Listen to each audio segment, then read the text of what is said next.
Good afternoon, student. In the last lecture, we have seen our first biotechnological product, that is insulin. Okay. Today we are going to see our next biotechnological product, that is factor 8 and 9. Okay. Now what is factor 8 and 9? Factor 8 and 9, also known as F8 and F9, is an essential blood clotting protein, also known as anti-hemophilic factors, AHF. The short form of anti-hemophilic factor is AHF. Okay. Now what is factor 8 and factor 9? Factor 8 and factor 9 are the factors which are responsible for blood clotting. Okay. These are the essential proteins for blood clotting, and these factor 8 and factor 9, also known as anti-hemophilic factors, that is the short form of anti-hemophilic factor is AHF. Okay. म्हणजेच factor 8 आणि factor 9 हे proteins आहेत, essential proteins आहेत जे blood क्लॉटिंगला मदत करतात. Okay. आणि हे एसेन्शियल प्रोटीन्स आहेत, ओके, जे ब्लड क्लॉटिंगला मदत करतात आणि त्यालाच अँटी हिमोफिलिक फॅक्टर असं सुद्धा म्हटलं जातं. त्याचा शॉर्ट फॉर्म आहे AHF, anti haemophilic factors. Okay.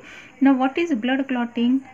Blood clotting is a process by which blood is converted from liquid to gel or solid state. What is blood clotting?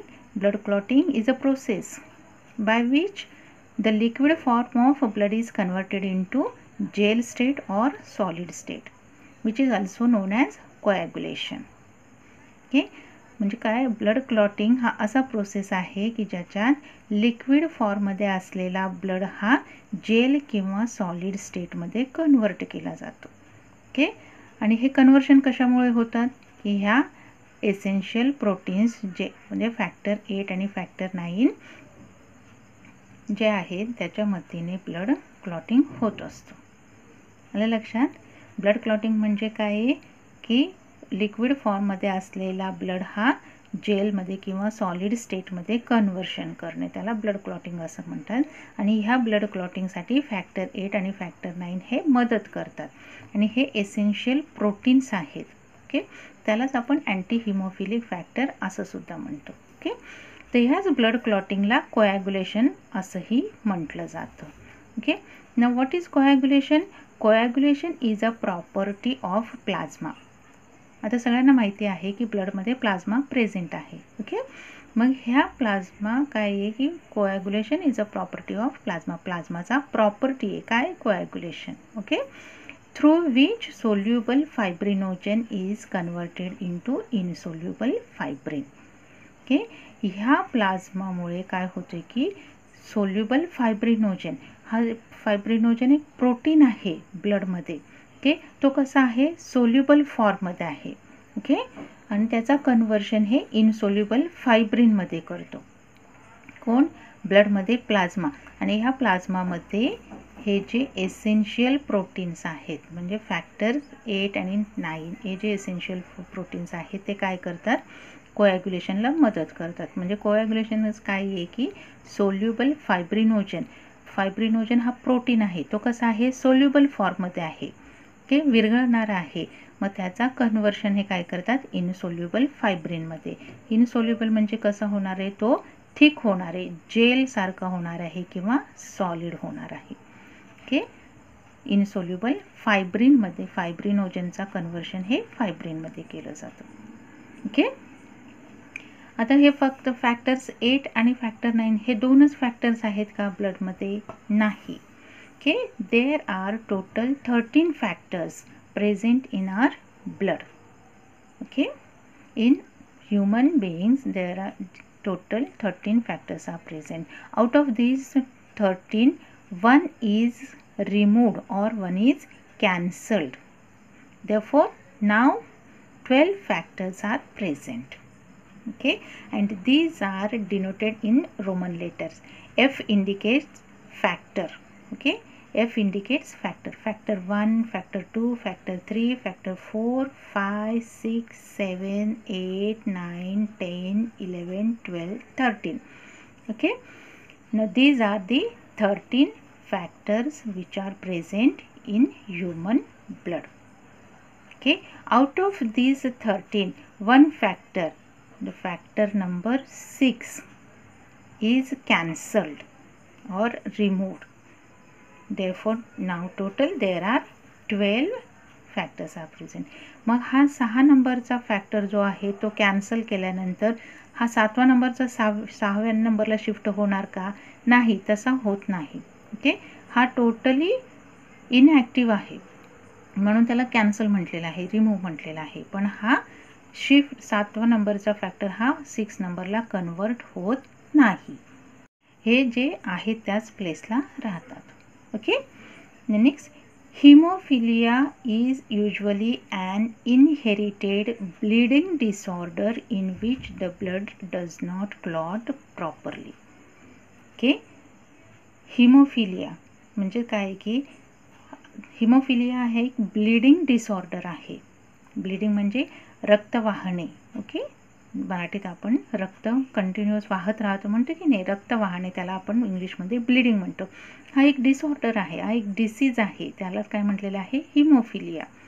आणि हा हिमोफिलियाचं काय वैशिष्ट्य आहे की त्याच्यात ब्लड हा क्लॉट होत नाही. म्हणजे समजा आपल्याला एखादा चाकूने कापला असेल किंवा जाता जाता कुठे खरचटला असेल, आपण पडलो असेल किंवा आपण कुठे धडकलो असेल तर जखम होते.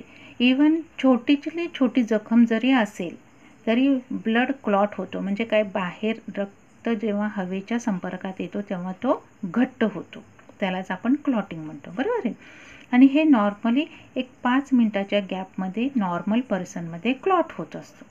ओके, मग हिमोफिलिया जर डिसऑर्डर असेल म्हणजे ज्या माणसामध्ये हे जे फॅक्टर्स, फॅक्टर 8 आणि फॅक्टर 9, ओके, हे 2 फॅक्टर्स जर नसतील तर त्यांना हिमोफिलिया हा डिसीज होतो. ओके, आणि हा हिमोफिलिया डिसीज झालेल्या लोकांमध्ये ब्लड क्लॉट होत नाही, तर त्यांच्यामध्ये रक्त हे कंटिन्युअस वाहत असतं. Okay, people with hemophilia have a low levels of either factor 8 or factor 9. इथे तेच सांगितलेलं आहे की हिमोफिलिया झालेल्या लोकांमध्ये आयदर फॅक्टर 8 किंवा फॅक्टर 9 हे एकदम लो लेवलमध्ये असतात. ओके, आता नेक्स्ट आपण टाईप्स ऑफ हिमोफिलिया पाहूयात. हिमोफिलियाचे 2 टाईप्स आहेत, हिमोफिलिया ए आणि hemophilia B. Okay, there are 2 types of hemophilia, hemophilia A and hemophilia B. Hemophilia is a disease caused by anti-hemophilic globulin or factor 8 is absent. Okay, in hemophilia A, anti-hemophilic globulin or factor 8 is absent. ज्यावेळेस factor 8 absent असेल तेव्हा haemophilia ए हा disease होतो. Okay, आणि plasma thromboplastic और factor 9 ज्यावेळेस absent असेल त्यावेळेस हिमोफिलिया बी हा डिसीज होतो. इथे लक्षात, when plasma thromboplastic or factor 9 is absent, at that time hemophilia B is caused. Okay, and this hemophilia A is also known as classic hemophilia. इथे लक्षात, हिमोफिलिया ए लाच क्लासिक हिमोफिलिया असंही म्हटलं जातं. ओके, आणि हिमोफिलिया बी ला क्रिसमस डिसीज असं म्हटलं जातं. Okay, hemophilia B is also known as Christmas disease. इथे लक्षात, हिमोफिलियाचे 2 टाईप आहेत, हिमोफिलिया ए आणि हिमोफिलिया बी. ओके, ज्यावेळेस फॅक्टर 8 ॲब्सेंट असेल त्यावेळेस हिमोफिलिया ए होणार, हा डिसीज होतो. आणि ज्यावेळेस फॅक्टर 9 ॲब्सेंट असेल त्यावेळेस हिमोफिलिया बी हा डिसीज होतो. ओके, आता फॅक्टर हे मध्ये अँटी हिमोफिलिक ग्लोब्युलिन नावाचा प्रोटीन आहे आणि फॅक्टर 9 म्हणजेच प्लाझ्मा थ्रोम्बोप्लास्टिक प्रोटीन आहे. ओके, प्लाझ्मा एलाच क्लासिक हिमोफिलिया असंही म्हटलं जातं आणि प्लाझ्मा बीला क्रिसमस डिसीज असं म्हटलं जातं. Okay, next 85% haemophilic have factor 8 deficiency. म्हणजे 85% लोकांमध्ये फॅक्टर 8 डेफिशियन्सी आढळू शकतो. म्हणजे हा कॉमनली जास्त होणारा डिसीज आहे. कुठला? क्लासिक हिमोफिलिया और हिमोफिलिया ए. तो किती लोकांना होतोय? 85% मध्ये. ओके, अँड हिमोफिलिया बी हा किती आहे? फक्त 15% आहे. Haemophilic have factor 9 deficiency. Okay, म्हणजे 15% लोकांमध्ये फॅक्टर 9 डेफिशियन्सी आढळतं, तर 85% लोकांमध्ये फॅक्टर 8 डेफिशियन्सी आढळतं. ओके, हे आपण आता डायग्रामॅटिकली समजून घेऊया.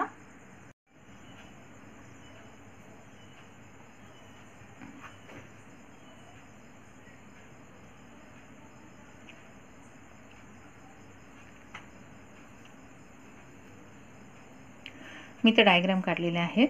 ओके, हा डॅमेज्ड ब्लड वेसेल आहे. ओके, एखादा नॉर्मल पर्सन असेल आणि त्याला कट झाला असेल स्किनला, ओके, तर काय होतं त्यावेळेस? ब्लिडिंग होतो, बरोबर आहे. हा काय केलेलं आहे? Damaged blood vessel. इथं हा कट दाखवलेला आहे. इथं लक्षात, हा ब्लड वेसेल आहे आणि हा पोर्शन इथे कट झालेला आहे. ब्लड वेसेल हा डॅमेज झालेला आहे.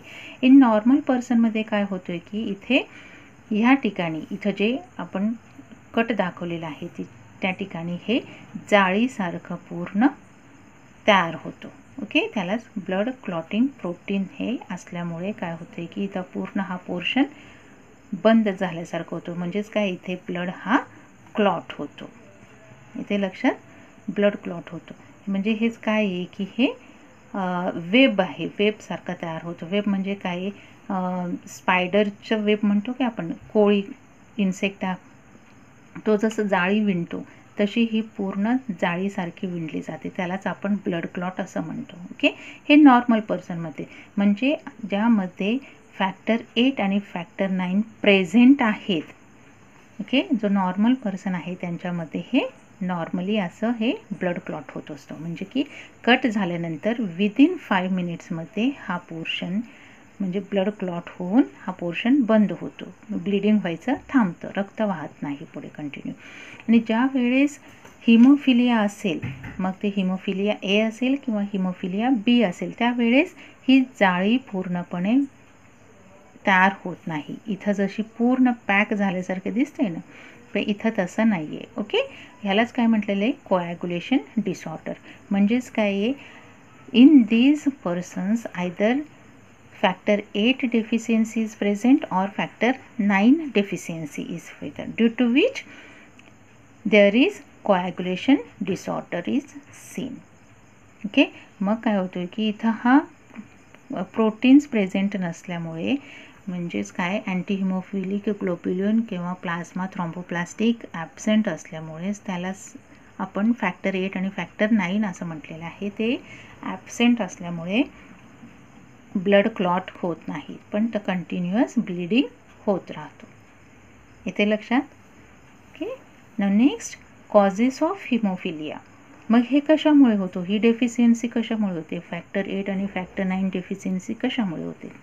Okay, the first cause is mutation in one of the gene. हा इनहेरिटेड आहे. म्हणजेच काय की one generation to next generation pass on होणार आहे, हेरिडिटरी आहे. ओके, म्हणजेच काय की पेरेंट्सकडून त्यांच्या चिल्ड्रनला पास ऑन होणारा डिसीज आहे. मग हा डिसीज कसा आहे? Mutation in one of the gene. Okay, मग हे जीन कुठले आहेत? These genes are responsible for giving orders to make clotting factors. मग हे जीन्स कसे आहेत की ते असे जीन्स आहेत की ते ऑर्डर देतात की क्लॉटिंग फॅक्टर्स म्हणजे जे प्रोटीन्स आहेत ते क्लॉटिंग फॅक्टर्स तयार होण्यासाठी ते जीन्स ऑर्डर देत असतात. म्हणजे हे ते जे प्रोटीन तयार झालेले आहे, हे प्रोटीन तयार होण्यासाठी हे जीन्स ऑर्डर देतात. Okay, these genes are only located on X chromosome. आता आपल्याला सगळ्यांना माहिती आहे they 23 pairs of chromosomes presented. Okay, 23 pairs of chromosomes. Out of these 23, 22 pairs are autonomous. Okay, बरोबर आहे. आणि 1 पेअर जो आहे तो 6 क्रोमोसोम्स आहे. बरोबर आहे. In male XY chromosome and in female XX chromosome. बरोबर आहे. असे टोटल 23 पेअर्स. मग हे जीन्स जे आहेत म्हणजे कुठले की क्लोटिंग फॅक्टर्स तयार होण्याला ऑर्डर देणारे जे जीन्स आहेत ते कशात प्रेझेंट आहे, फक्त एक्स क्रोमोझोम्समध्येच प्रेझेंट आहे. मग ते मेलमध्ये पण असू शकते आणि फिमेलमध्ये सुद्धा असू शकते. बरोबर आहे. So due to mutation in these genes, bleeding does not stop because providing order to make clotting factors becomes disturbed. Okay, मग हे जीन्स जे आहेत एक्स क्रोमोझोमवरचे जे जीन्स आहेत ते जीन्स काय करतात की क्लॉटिंग फॅक्टर्स तयार होण्यासाठी ऑर्डर देत असतात. मग हे जर जीन्स म्युटेशन झाला असेल तर ते ऑर्डर देऊ शकत नाही. त्याच्यामुळे काय होतोय की क्लॉटिंग फॅक्टर्स तयार होत नाही. त्याच्यामुळे ब्लीडिंग हे कंटिन्युअस होत राहतं. Okay, bleeding does not stops म्हटलेलं आहे. Okay, haemophilia is most common in males than females. Okay, मग हा डिसीज कसा आहे मेल्समध्ये जास्त आढळणार आहे दॅन फिमेल्स. का? In females there is 2 XX chromosomes. बरोबर आहे. आताच मी इथं सांगितलेलं आहे की 6 क्रोमोझोम्स मेलमध्ये XY आहे, ते 1 X आणि 1 Y आहे आणि फिमेल्समध्ये 2 XX क्रोमोझोम्स आहेत. Okay, in females there is 2 XX chromosomes. If one is affected the other X can have normal gene which can order for making of clotting factor. म्हणजे 2 X chromosomes आहेत. ह्या 2 X क्रोमोझोम्सपैकी एक chromosomes जर affected असेल म्हणजेच काय की इथं म्युटेशन झालं असेल. म्युटेशन म्हणजे काय की जीनमध्ये प्रॉब्लेम येणार. ओके, जीन प्रॉब्लेम आपण म्हणू शकतो. ओके, मग हे अफेक्टेड असेल तर पण दुसरा जी एक्स क्रोमोझोम आहे तो नॉर्मल आहे. मग अशा वेळेस काय करतो की हा जरी अफेक्टेड असेल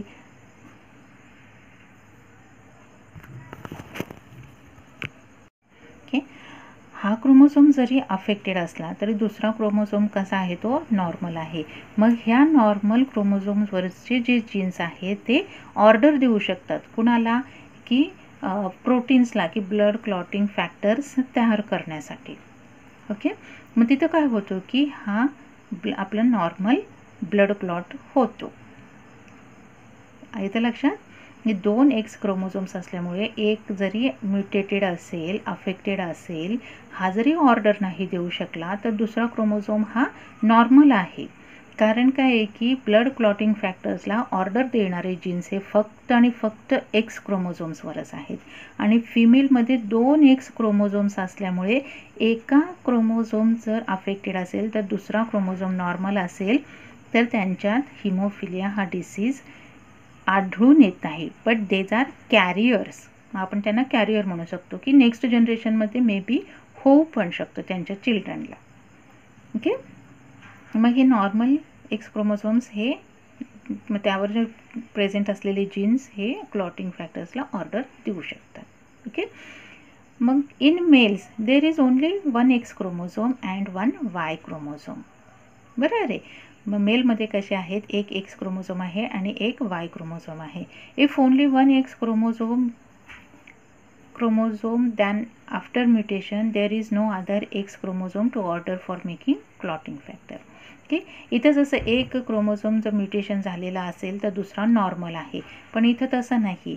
एक एक्स आहे आणि एक वाय आहे, बरोबर आहे. जर हाच म्युटेटेड असेल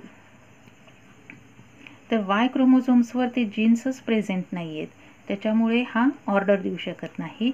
आणि हा म्युटेशन झालेला असल्यामुळे, हा अफेक्टेड असल्यामुळे मग त्यांच्यात काय होतं की हिमोफिलिया हा डिसीज आढळून येतो.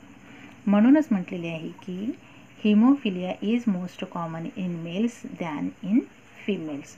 मग हे नेक्स्ट जनरेशनला कसं पास ऑन होतो की इथं एक्स एक्स आणि एक्स वाय, बरोबर आहे. आपण म्हटलो एक फिमेलकडून येतो आणि एक मेलकडून येतो.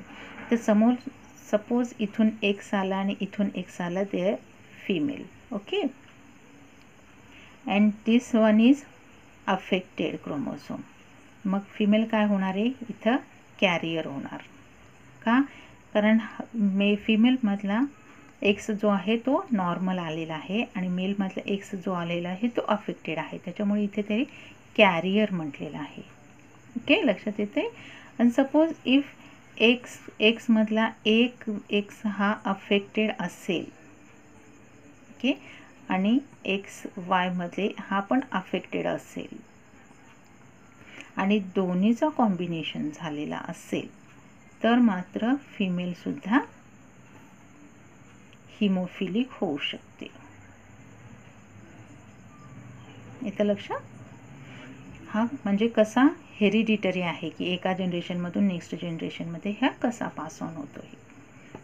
ओके, इथपर्यंत आले लक्षात. Next, applications of factor 8 and factor 9. Okay, first application is due to absence of clotting factors, patient continues to blood even from minor cut. Minor cut म्हणजे अगदी छोटा जरी कट असेल, म्हणजे इवन आपल्याला सुई जरी टोचला असेल, काटा जरी टोचला असेल तरी त्याच्यातून कंटिन्युअस ब्लड फ्लो होत राहणार. म्हणजे रक्त कंटिन्युअस वाहत राहतं, इथे ब्लड थांबत नाही. ओके, कशामुळे? Due to absence of clotting factors. म्हणजेच काय? Due to absence of factor 8 and factor 9. Okay, there is absence or incomplete blood clotting. म्हणजेच काय की क्लॉटिंग फॅक्टर्स ॲब्सेंट असल्यामुळे त्यांच्यात एकतर ब्लड क्लॉट होत नाही किंवा झाला तरी तो इनकम्प्लीट होतो. Okay, due to continuous bleeding patient may die of blood loss. म्हणजे हा कंटिन्युअस ब्लिडिंग होत असल्यामुळे, ब्लड क्लॉट झालेला नसल्यामुळे मग काय होतं, पेशंट मे डाय, पेशंट हा मरूसुद्धा शकतो. Okay, there is no permanent cure. ह्याच्यावर आणखी कुठलेही औषध आलेले नाहीत. There is no permanent cure. Okay, आणखी सुद्धा त्याच्यावर कुठलेच औषध परिणामकारक नाहीत. Okay, blood transfusion can help at some extent. Okay, blood transfusion म्हणजेच काय की जर सपोज एखादा हिमोफिलिक पर्सन असेल, ओके, सपोज एक्स हा माणूस असा आहे की तो हिमोफिलिक आहे आणि वाय हा माणूस कसा आहे, नॉर्मल. हा कसा आहे, हिमोफिलिक. ओके, आणि हा पर्सन आहे तो नॉर्मल पर्सन. ओके, तर हा हिमोफिलिक आहे, ह्याच्यात ब्लड क्लॉट होत नाही, ब्लिडिंग कंटिन्युअस होतोय. ओके, मग हा नॉर्मल पर्सनचा ब्लड जर इथं दिला यांना, ओके, म्हणजे हा ब्लड ट्रान्सफ्युजन झाले. म्हणजे नॉर्मल पर्सनचा ब्लड जर या हिमोफिलिक पर्सनला दिला, ह्यांच्यात तर काय ब्लड क्लॉटिंग फॅक्टर्स ॲब्सेंट आहेत, पण ह्या नॉर्मल पर्सनच्या ब्लडमध्ये तर प्रेझेंट आहेत ना. ओके, फॅक्टर्स जे आहेत ते प्रेझेंट आहेत. मग हे फॅक्टर्स इथे ब्लड क्लॉट होण्यासाठी हेल्प करतात. म्हणूनच इथे can help at some extent म्हटलेले आहे. थोड्याफार प्रमाणात ते ब्लड क्लॉट करू शकतात, रक्त व्हायचं थांबवू शकतो. But it is very rare case, in very rare case. इथे लक्षात काय म्हटलेलं आहे, जर हिमोफिलिक पर्सन असेल, कंटिन्युअस ब्लिडिंग होत असेल, अशा वेळेस नॉर्मल पर्सनचा ब्लड जर ह्या पर्सनला दिला तर नॉर्मल पर्सनमध्ये प्रेझेंट असलेले फॅक्टर्स जे आहेत ते ब्लड क्लॉट होण्यासाठी मदत करतात. ओके, ब्लड क्लॉटिंगला मदत करतात. मग ते हे कुठे फार रेअर केस आहे. Okay, these are the applications of factor 8 and factor 9. Okay, here we completed our second biotechnological product, factor 8 and factor 9. Next time we will see next biological product. Have a good day.